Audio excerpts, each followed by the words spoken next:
We're starting to see a new trend where people are getting their inheritance early so they can buy a house, as opposed to waiting 20, 30 years down the road when a loved one passes away.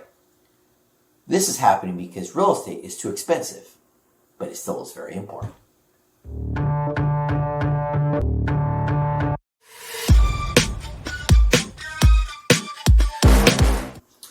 What's up, guys? So, in today's podcast, we are talking about a trend we're starting to see. Our parents and grandparents have created wealth. The largest wealth transfers happening over the next 7 to 10 years. I've talked about it before in history. That wealth transfer was created through mutual funds, stocks, and real estate. And real estate accounts for like 60% of the wealth that was created. And it accounts for almost 95% of all wealth created within the last 20 years through real estate, through millionaires. So what we're starting to see is that a lot of parents or grandparents are starting to offer their inheritance early to their children and grandchildren in order for them to buy a house. Now, what caused this? Let's begin there. What caused this is that real estate is expensive now. What caused this is that before, when I first bought my first house, all I needed was my income to be able to qualify for that, to be able to make the payment. Now, my father co-signed for me, but he didn't let me borrow any money. I was able to put 3% down, and I was able to make the mortgage on my own. I later on sold that house and gave him a little thank you, and we moved on.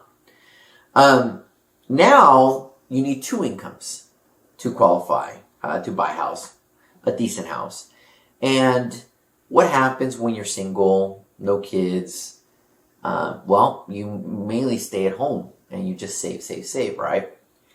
So this last 6 months, I have seen quite a bit of people reach out to me and tell me that they're getting at least 20% down to buy the house now as opposed to later.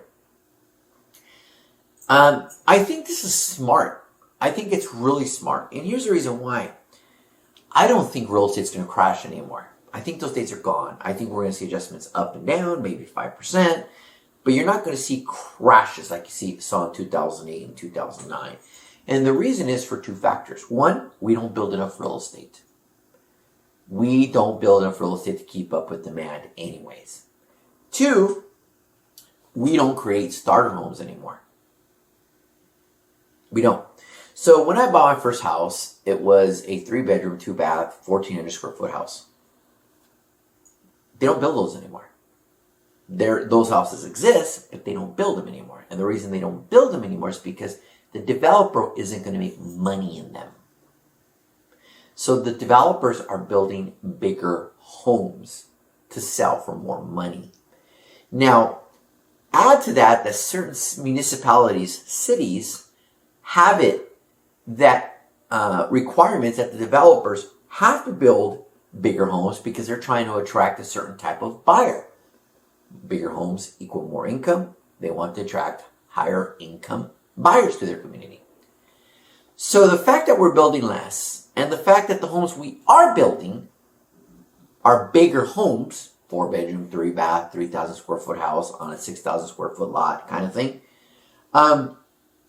is what is creating the situation. Now, rates go up and down. Right now, rates are high, so higher. So put all that together, and less people can afford it. I honestly think this is a phenomenal idea, and let me explain. If your parents and grandparents have the ability to do this, it really makes sense because there's 2 options. Wait till they pass away, and you inherit that money later on in age. Our parents and grandparents are living longer, and now you're older in age. Or get it early, have them partner with you by giving it early to you, but now you have a house. You're creating equity. You're creating wealth. You are creating future wealth for your kids and grandkids with the help of your parents and grandparents. When you really think about it, it makes sense. It really, really does. I I haven't seen a lot of this in 24 years, to be honest with you. As much as I've seen now, you occasionally see it, but not like you're seeing it now. The other thing is that I've always talked about, if you can't afford to buy, partner with someone and buy, right? I've always said, your best friend, your cousin, even your parents, buy a house, rent it out, and in 5 years sell it, cash in that equity, and then use that money to buy the house you want, right? So I've always talked about, don't wait. Well, this is one way of not waiting. Rents are only getting worse and worse. They're going up. They're not going down. By California in the next few years, there's going to be more renters than homeowners for the first time in history. Wall Street is now building whole single-family resident projects, not to sell, but to rent. So now Wall Street wants a piece of your equity. Put all this together, and it's only going to get worse and worse. So, if you are in a situation where your parents or grandparents have an inheritance, and they are going to leave you something, think about it. Is it something that they could give you sooner rather than later? For you to buy a house today, as opposed to 7 years from now, 8 years from now, 9 years from now. And if it is, I think it is something you should really consider. It's something we have to get creative with and have to really consider. We always have to consider our best options. I was blessed where all I needed was my dad's signature to co-sign. But I had to put I only had to put 3% down, but I paid the PMI insurance, right? What 20% does, if they let you borrow at least 20% or more, it gets rid of what's called the PMI insurance.